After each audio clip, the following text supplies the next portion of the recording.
Buenas tardes, compañeros. Buenas tardes, doctor. Nosotros somos el grupo 1 que vamos a hablar del pacto de retroventa de la legislación ecuatoriana. Es un trabajo investigativo de la materia de contratos y obligaciones. Los pactos edicta son uno de los pactos más importantes que se dieron en el derecho romano, según Serafini. Estos pactos, los mismos que se han trascendido en el tiempo como una parte importante de los pactos de los hombres, especialmente en materia civil. Su efectivo uso, goce, usufruto de los mismos. Los pactos más importantes son el pacto retroventa, el pacto retrotraer, el pacto del mejor comprador, el pacto comisorio, el pacto de arrepentimiento, anticreces y pacto de reserva de hipoteca. Según Bayona Triviño, la retroventa se ha caracterizado por ser una condición resolutoria potestativa del vendedor. En nuestro Código Civil ecuatoriano, en el artículo 1821, manifiesta por el pacto de retroventa, el vendedor se reserva la facultad de recobrar la cosa vendida, entregando al comprador la cantidad determinada que se estipule. Como vemos, esta reserva del vendedor garantiza la recuperación de la cosa vendida. Lógicamente que se dará una serie de reglas para que, si no se cumple en el tiempo pactado, el comprador pasa a ser legítimo dueño y usufructuario del bien. Para entender las implicaciones jurídicas, veremos cómo esta figura de pacta tiene un carácter personalísimo y con sucesión de causa de muerte. A continuación, mis compañeros.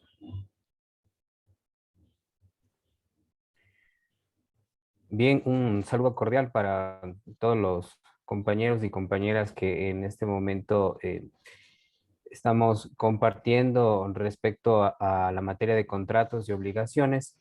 En esta oportunidad les vamos a hablar sobre el pacto de retroventa. En primera instancia, antes de partir de la definición, quisiera un poco irme a lo que dice el artículo 1455 del Código Civil ecuatoriano, donde que nos menciona que el contrato es unilateral cuando una de las partes se obliga para con otra que no contrae obligación alguna, y bilateral cuando las partes contraen y se obligan recíprocamente. Asimismo, bueno, pues dentro de las definiciones, como lo vemos en la pantalla, según Cabanellas, nos indica de que justamente el pacto de retroventa es aquella venta con pacto de retroventa, es la que se hace con una cláusula de poder al vendedor para recuperar la cosa vendida entregada al comprador, restituyéndola a esta el precio recibido con exceso o disminución. Para esto ya un poco también ya entrando en materia al tema de la definición, quisiera ya referirme efectivamente justamente a lo que el tema del pacto de retroventa. Y una de las preguntas que nosotros nos hacíamos es que si es necesario o no es necesario que exista este tipo de contratos o de pactos, como lo establecen algunos juristas y tratadistas. Bien, en este sentido, cuando nosotros nos planteamos esta pregunta, si es necesaria o no la retroventa, nosotros partimos de esta pregunta porque la ven como una de las formas no tan conocidas, la retroventa, y que obviamente está vista como un acto de voluntad, no de las partes, porque efectivamente esto se convierte en un carácter personalísimo y unilateral, sin que esto implique una extinción o de cierto modo la sucesión, ya que justamente esta transferencia o este derecho que se otorga al comprador contempla también estas obligaciones, pero de no cumplirse este pacto por parte del vendedor, en este caso pasa, digamos, de forma entera de este patrimonio al comprador, ¿no? Como decíamos, bueno, el tema de la retroventa significa justamente aquella voluntad expresada de reservar o conservar un bien después de haber sido entregada mediante un instrumento de compra-venta. Porque entendamos que este tema del pacto de retroventa también es una de estas formas de compra-venta, ¿no? Y de cierta forma también podemos decir que es discutido, porque obviamente se entendería de que esta venta sería el despojo material de un bien o de una cosa. Pero la retroventa, en cambio, garantiza de forma parcial al vendedor que la pueda recuperar. Obviamente, desde luego, esto significa que debe existir un buen comprador. Para esto, justamente también el diccionario jurídico nos señala de que es un acuerdo que consiste en la facultad que el vendedor pueda recobrar su bien vendido en caso de que quien lo compró decida enajenar dicho bien, ¿ya? Y una de las cláusulas más importantes relativamente justamente se deriva del contrato de compra-venta. Eh, para partir ya en el siguiente punto, vamos a hablar sobre la retroventa como una condición resolutoria. Eso lo vamos a ver en la siguiente lámina, que nos menciona, según Castro Reyes, nos indica que este tipo de pactos justamente consiste en imponer a los efectos naturales del contrato una condición resolutoria. También Obseyevich nos menciona de que la condición resolutoria tiene un aspecto consecuente sobre el fin de la cosa, es decir, que los efectos jurídicos que surte sobre este tipo de compra-venta lleva consigo el poder recobrar la cosa vendida. Cuando hablamos de la condición resolutoria, estamos diciendo de que quien tiene la facultad potestativa, en este sentido, va a ser el vendedor. Esta, digamos, es una de las facultades que le permite, como decíamos anteriormente en el tema de las definiciones, poder recobrar ese, digamos, ese bien vendido, ¿no? Eh, el autor obviamente nos señala que mientras se mantenga esta condición resolutoria ordinaria, una vez que se cumpla ya la condición, se extinguirá toda la obligación, dando lugar a la restitución de la cosa. Cuando hablamos incluso también de esta condición resolutoria, tiene un aspecto consecuente sobre el fin de la cosa. Es decir, que los efectos jurídicos que surten sobre este tipo de compra-venta lleva consigo para poder recobrar la cosa vendida. El artículo 1821 del Código Civil ecuatoriano nos manifiesta justamente esta facultad de recobrar la cosa vendida, entregando esta a su vez al comprador la cantidad que haya estipulado en el contrato.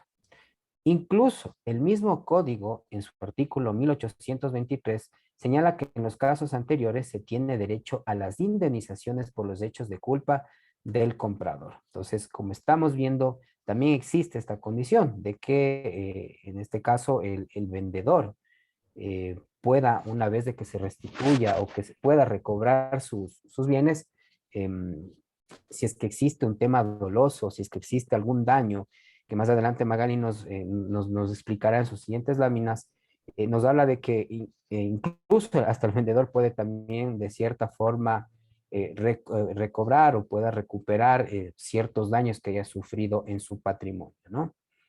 Y bueno, y finalmente decimos que se establece esta existencia de una condición potestativa.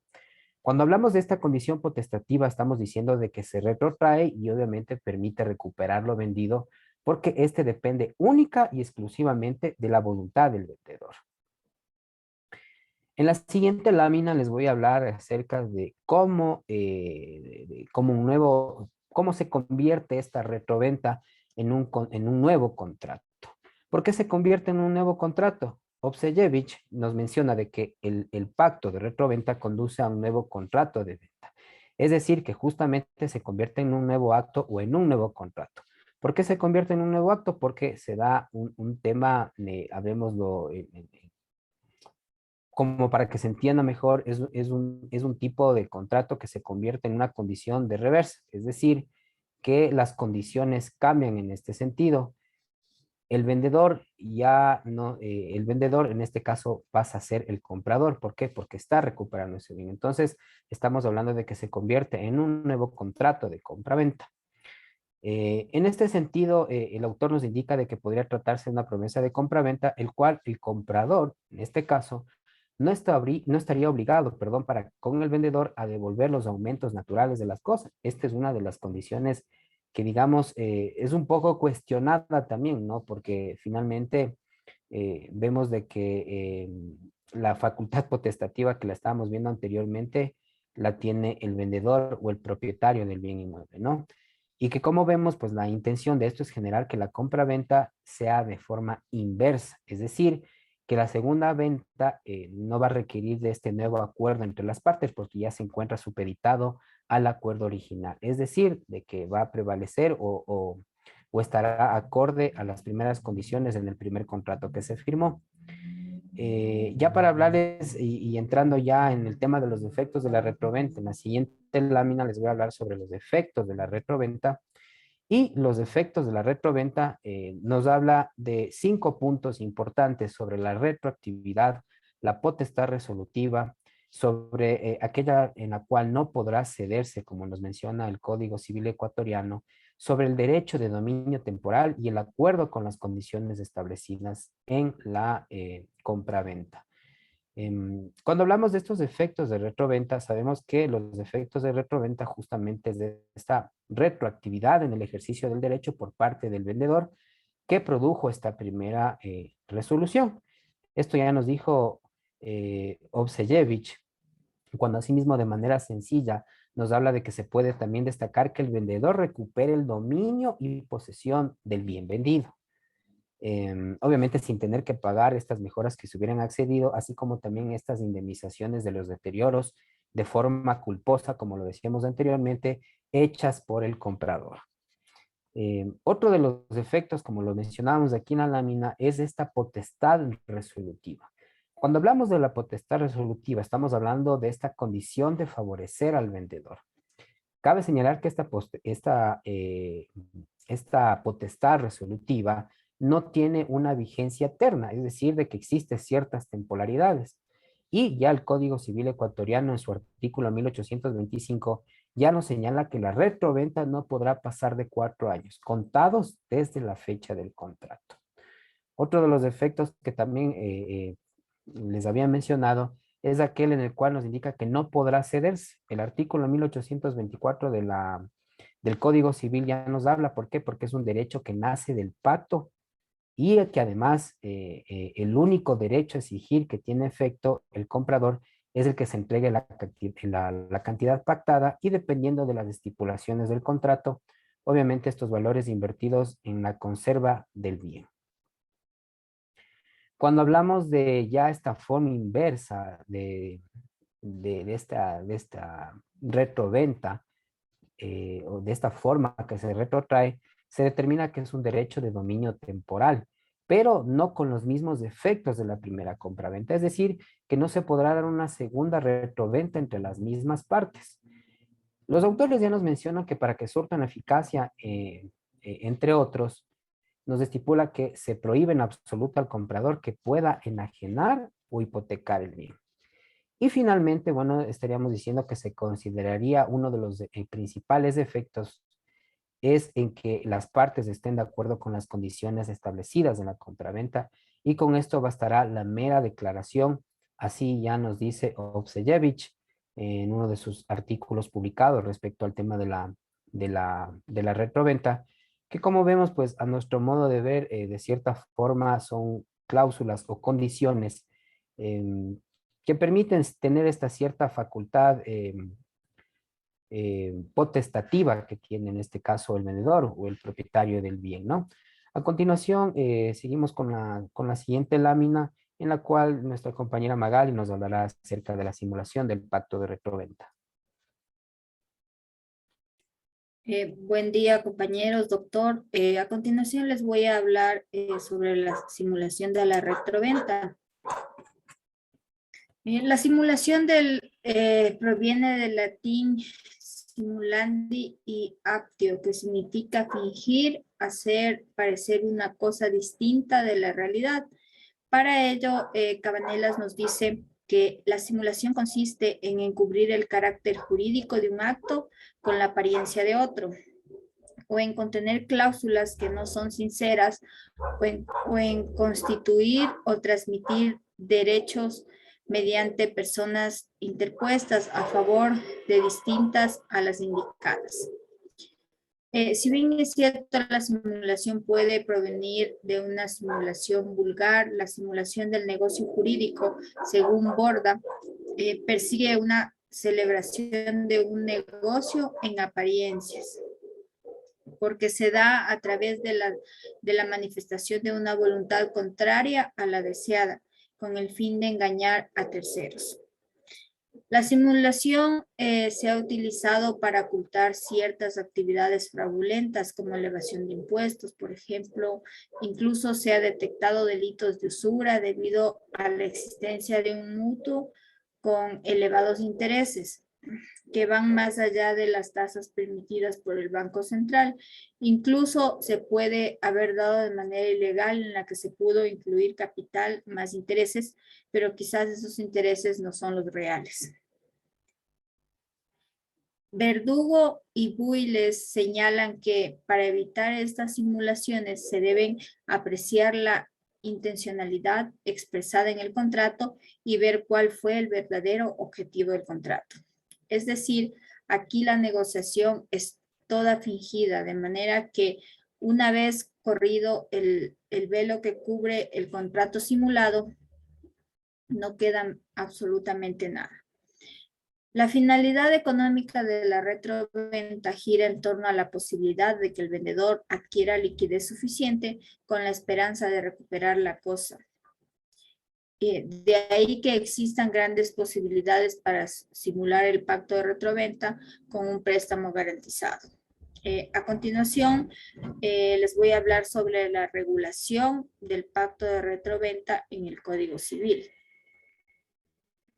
Nuestro Código Civil, en su libro cuarto, específicamente en el artículo 1821, nos habla sobre el pacto de retroventa, dejando notar que este pacto nace con el fin de recuperar el bien vendido, el cual se otorga un monto por la venta del bien.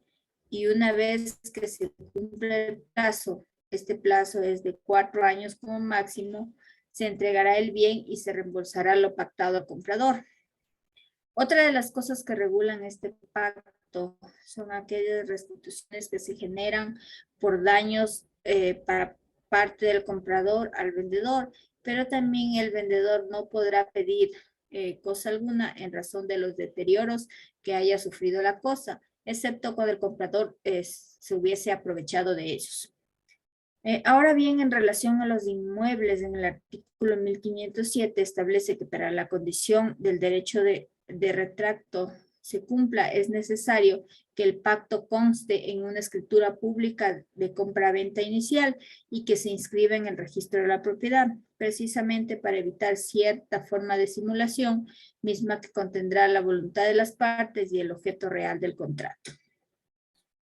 En nuestra legislación ecuatoriana vemos que el derecho que nace del pacto no puede cederse, como lo determina el artículo 1824 del Código Civil ecuatoriano, porque es un derecho que nace del vendedor original y se extingue por omisión de uso.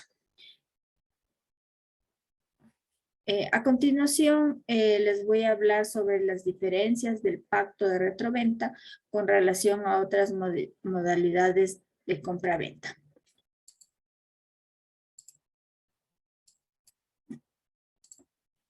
El primero de ellos que vamos a citar es el de la reserva de dominio, que como se sabe, el vendedor no transfiere la propiedad inicialmente reservándolo hasta que el comprador pague la totalidad del precio, mientras que en la retroventa el vendedor transfiere inicialmente el dominio, pero se reserva la posibilidad de recuperarlo. Así también nos citan otro ejemplo respecto a la hipoteca, donde nos menciona que quien recibe el dinero asume la calidad de deudor, mientras que en la retroventa revista la del acreedor. Existe también otra diferencia con el mutuo préstamo con pago de intereses, ya que según el artículo 2099 y 2100 del Código Civil ecuatoriano, se entrega cierta cantidad de cosas fungibles a una persona bajo la condición de devolverlas bajo la misma especie y calidad, en tanto que la retroventa solo se devuelve, lo que se devuelve es el mismo objeto que se vendió inicialmente. Y finalmente no debemos confundir el pacto de retroventa con el contrato de prenda, previsto en el artículo 2286 del Código Civil ecuatoriano, en el cual se encuentra un objeto mueble al acreedor para seguridad de su crédito. Sin embargo, esta entrega no transfiere el dominio del objeto que queda en poder de ese acreedor para que lo mantenga como simple custodio, sin posibilidad de acceder a la propiedad de este. En cambio, en la retroventa, lo que existe es una transferencia de dominio a título de venta con posibilidad de recuperarlo dentro de un tiempo estipulado. Muchas gracias, compañeros. Esta ha sido mi presentación. A continuación, mi compañera. Doctor, compañeros, yo voy a hablar acerca de las conclusiones a las que hemos llegado en esta investigación. Para empezar, podríamos decir que el pacto de retroventa es uno de los instrumentos jurídicos que permite recuperar aquellos bienes vendidos al mejor comprador. Aunque es necesario que para que surte efecto este pacto se lo debe elevar a una escritura pública e inscribirlo en el registro de la propiedad. Quizá una de las cosas que permite este tipo de pactos es que el vendedor prácticamente se convierta de cierta forma en acreedor. Aunque de no cumplirse con los pactos se podría extinguir ese efecto y no podría retrotraer. También quizás sea una de las formas de contrato más seguras que puede tener el vendedor, porque puede recuperar ese bien. Sin embargo, como ya sabemos, lamentablemente la simulación de este acto puede causar que se encubra actividades fraudulentas. Y entre las más comunes tenemos de evasión de impuestos o los cobros de tasas exageradas que no fueron declaradas al momento de declarar este instrumento. Sin lugar a dudas de que este tipo de pacto no especifica ni siquiera una forma amplia de condiciones que deban darse para asegurarse la buena fe del vendedor, aunque lo que se espera es que exista un buen comprador. Pero la intencionalidad profunda de este contrato es la buena fe.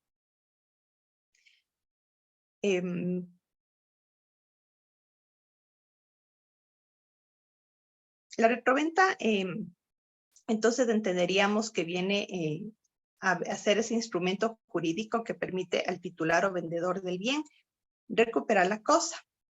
Una vez transcurrido el plazo que lo determina la ley, así como devolver el monto del cual fue pacto al comprador, a fin de que se perfeccione dicha transacción y una vez cumplido el plazo, se realice, en este caso, una compra-venta reversa, aunque no con los mismos defectos de hacer una nueva retroventa, pero ya no con los mismos efectos retroactivos, así como también la retribución de las sucesiones y otros bienes naturales adquiridos. En fin, es un acuerdo común de buena fe. Para finalizar, como recomendaciones, se considera que este tipo de pactos se debería establecer condiciones específicas que no afecten a las partes o a terceros, y que al ser un instrumento que constar en escritura pública o inscrito en el registro de la propiedad, permite de cierta forma las simulaciones que ya hemos visto anteriormente, evitando incluso actividades, como se mencionó anteriormente, fraudulentas, e incluso los vicios que podrían establecer el consentimiento, como son el error, la fuerza y el dolo.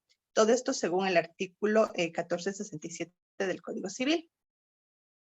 Y para ello, toda declaración de voluntad debe tener por objeto una o más cosas que se trata de dar, hacer o no hacer, según el artículo 1467 del Código Civil. Eso es todo cuanto podemos explicar acerca del pacto de retroventa. Gracias.